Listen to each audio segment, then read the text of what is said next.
Hey guys, Foxdrop here with a video on what champions are the best to be one-tricking for Season 7. One-tricking a champion is basically just playing that single champion over and over and over again and abusing it endlessly to get yourself some free elo. So in this video I am obviously going to be showing you guys some of the best champions in every single role that you can use to abuse for free elo. My category for choosing the champions today is going to be a mix between obviously what is very strong but also what you don't tend to see too much of, so that you can actually reliably pick the champion without it always being banned or taken by the enemy team. Today for this video we're teaming up with our friends over at Pro Guys who are helping me with the editing. I'll put a link to them down below in the description, and if you're interested in taking your game to the next level, if you're serious about improving, I'd recommend that you check them out. There's loads of tools to help you out, such as guides from pros and also being able to talk one-on-one with high rated players to ask them questions. And the very last thing I want to say before we jump right into the juicy bits of the video,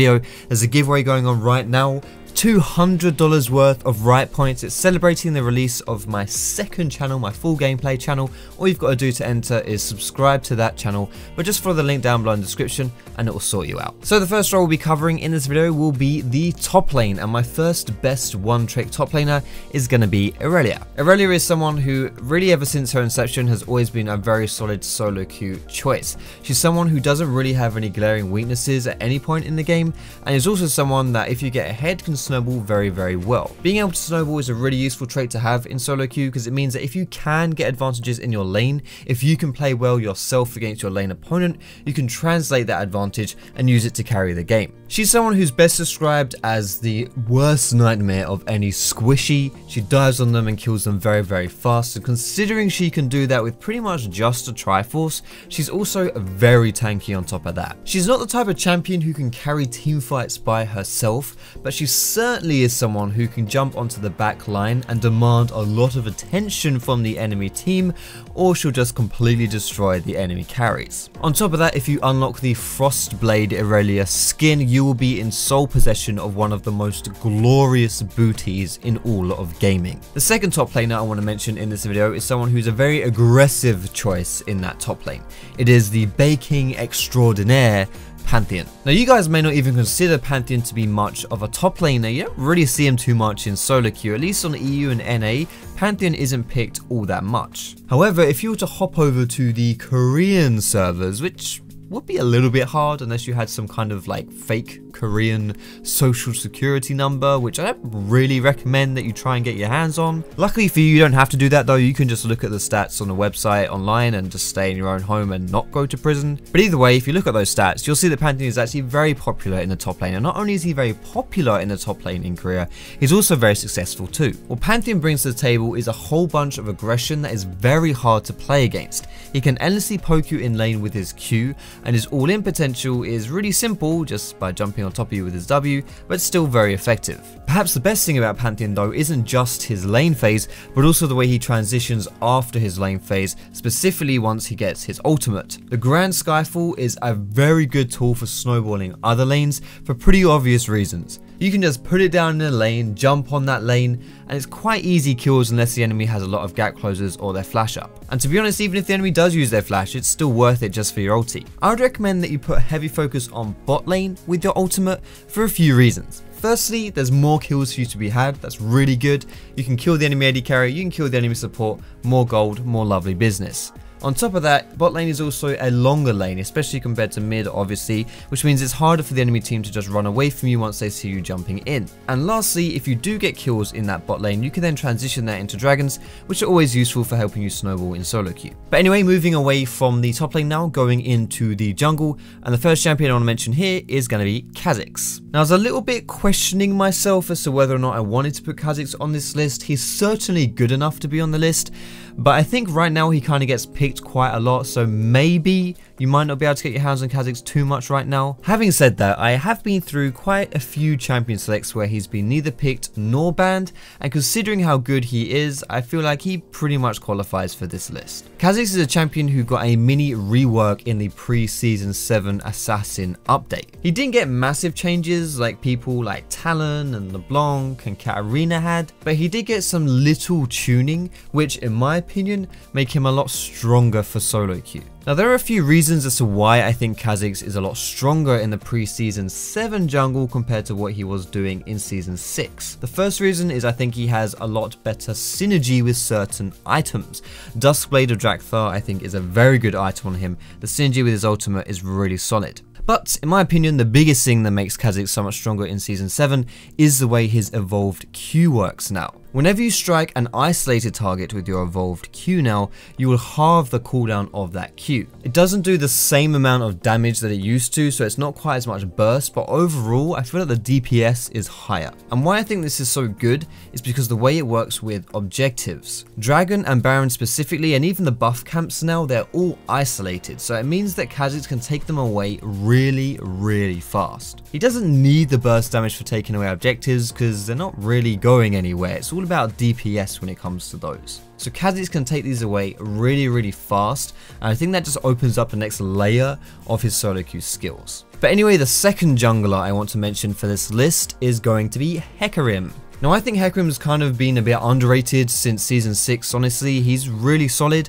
The two best things about Hecarim in the past have been the fact that Ghost as a summoner spell, in my opinion, is pretty overpowered. It has such a really short cooldown considering it completely enables his kit. And on top of that as well, Red Smite is a really powerful tool in solo queue to duel enemy players and to bully the enemy team, specifically the enemy jungler, and Hecarim can use both of those things, both the Ghost and the Red Smite. However, what makes him really good now, even better now, is the Courage of the Colossus mastery. What this mastery does is whenever you hard CC someone, so with Hecarim's E or the fear from his ultimate, now you get a massive shield based on the amount of people that are around you and how much max health you have. So if you go for this tanky build, which Hecarim does, where he goes Triforce, Cinderhulk and then full tank, and you jump in with your E or your ulti or whatever, you're gonna have an absolutely massive shield and you're almost indestructible. But anyway, moving on to our next role here, the mid role. Before we jump right into it, I just want to say if you are enjoying the video, of course, do hit me with that thumbs up.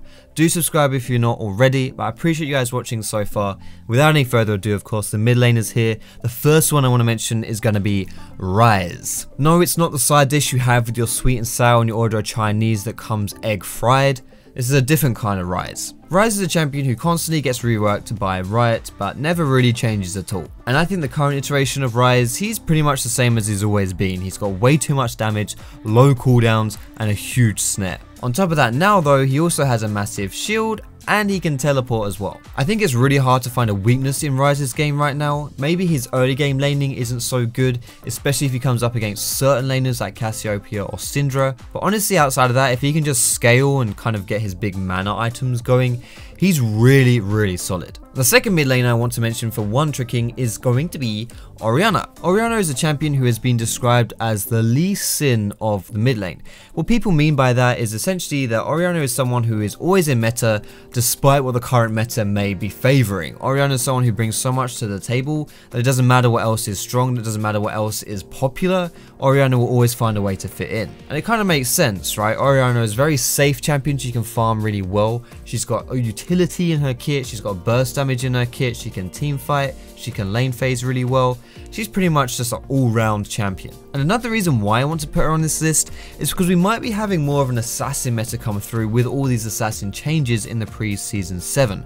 And Oriana, historically speaking, is a champion that does quite well versus assassins. In the lane phase, you can actually bully a lot of them as well, especially if they're melee assassins. But even if you can't bully them, she can at least always perfectly farm against them because she can stay really safe. So if you're looking for a good all-round champion, someone that does have potential to be a bit of a bully, but if worse comes to worse is someone that never gets squished too hard in lane, then Oriana is a very solid choice to go for. Moving on down to the AD carries now, and I'm going to select two champions that, in my opinion, were really strong in the last season as well, and were the absolute bane of my existence when I was trying to get Master towards the end last year. I say last year, it was like a week ago, but yeah. The first AD carry I want to mention here is going to be Miss Fortune.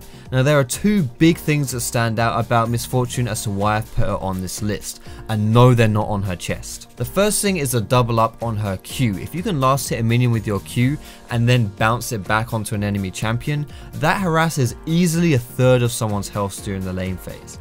It's a ridiculous amount of damage, in my opinion, that needs a nerf, but either way it's around and it's just really solid. The second thing that makes Miss Fortune so strong in my opinion is her ultimate. It just does a ridiculous amount of damage. It's honestly hard to describe just how strong it is. Honestly, just considering what it is on paper, you'd think, oh, you can walk out of that, it's no big deal. It's really hard to not get proper chunked by a Miss Fortune ulti. Her biggest downside though is that she is pretty immobile. She does have a passive, her strut, to somewhat make up for it so she can walk away from things, but it's not really the same as having a gap closer. But either way, she's certainly a very solid choice. Moving on to our second AD carry here as well, it's going to be someone a little bit more on the animal side of things.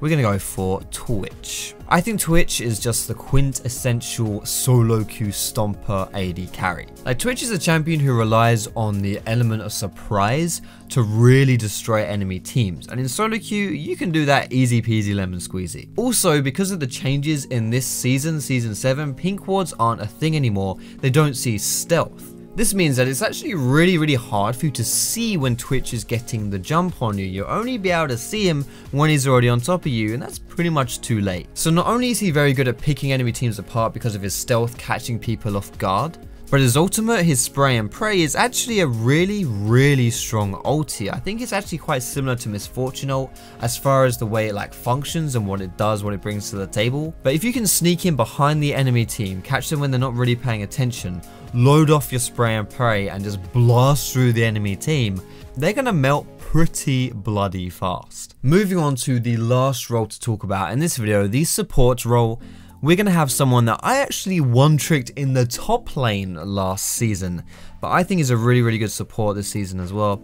It is a Nautilus. Now, I think the biggest reason why Nautilus is so strong right now is pretty much just because of the new mastery, the Courage of the Colossus. Similar to what I mentioned about Hecarim, this is a mastery which gives you a massive shield whenever you hard CC an enemy champion. And Nautilus has quite a few forms of hard CC. Nautilus is just someone who honestly is just a huge target, someone that's really hard to kill even from the support role, and then when you give him this mastery, he's just like, honestly, he's pretty indestructible. On top of that, of course, ignoring the fact that he's indestructible, you do have his ultimate, which is a marvelous catch tool. It should be mentioned as well that an ability like Nautilus ult is very good in assassin metas. The reason for that is because assassins are pretty weak to crowd control, but they're also very slippery as well. So if you can just click an ability on them and just lock them down, then that's pretty much the bane of any assassin's existence. However, if big, beefy tanks with hard initiations aren't quite your cup of tea, then I would recommend picking up Lulu.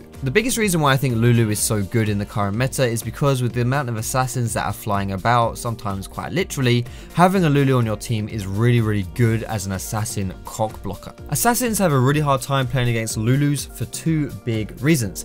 The first one is that you can polymorph assassins as Lulu, which means that essentially it's just a hard CC and it's really hard for them to do what they want to do while they're running around like a little bunny rabbit. The second reason is you can ultimate the carries, making it so that it's hard for the assassins to actually take down those carries because they've got a bunch of extra health. On top of that, of course, if you're also an assassin which utilizes stealth, Lulu can reveal stealth too, so that's an extra kick in the nuts if you are a stealth assassin. But essentially, I do think that Lulu's been a bit underrated for solo queue. Her lane phase is quite solid because you can just poke endlessly, but really the way she shines is how it is in the current meta, where you can just save your carries really well and also apply quite a reliable form of peel for your carries against these assassins. But either way, that's all I want to say for this video, boys and girls. If you liked it, feel free to give me that cheeky thumbs up. You can subscribe to me for some more educational league content with a bit of entertaining stuff on the side as well. Bless you, Shadwell. Don't forget to go hit me up on Twitter, Facebook, catch me streaming, twitch.tv/Foxdrop, all those links down below in our description, boys and girls. Most importantly, thank you so much for watching. Have a great day, and I will see you in my next video.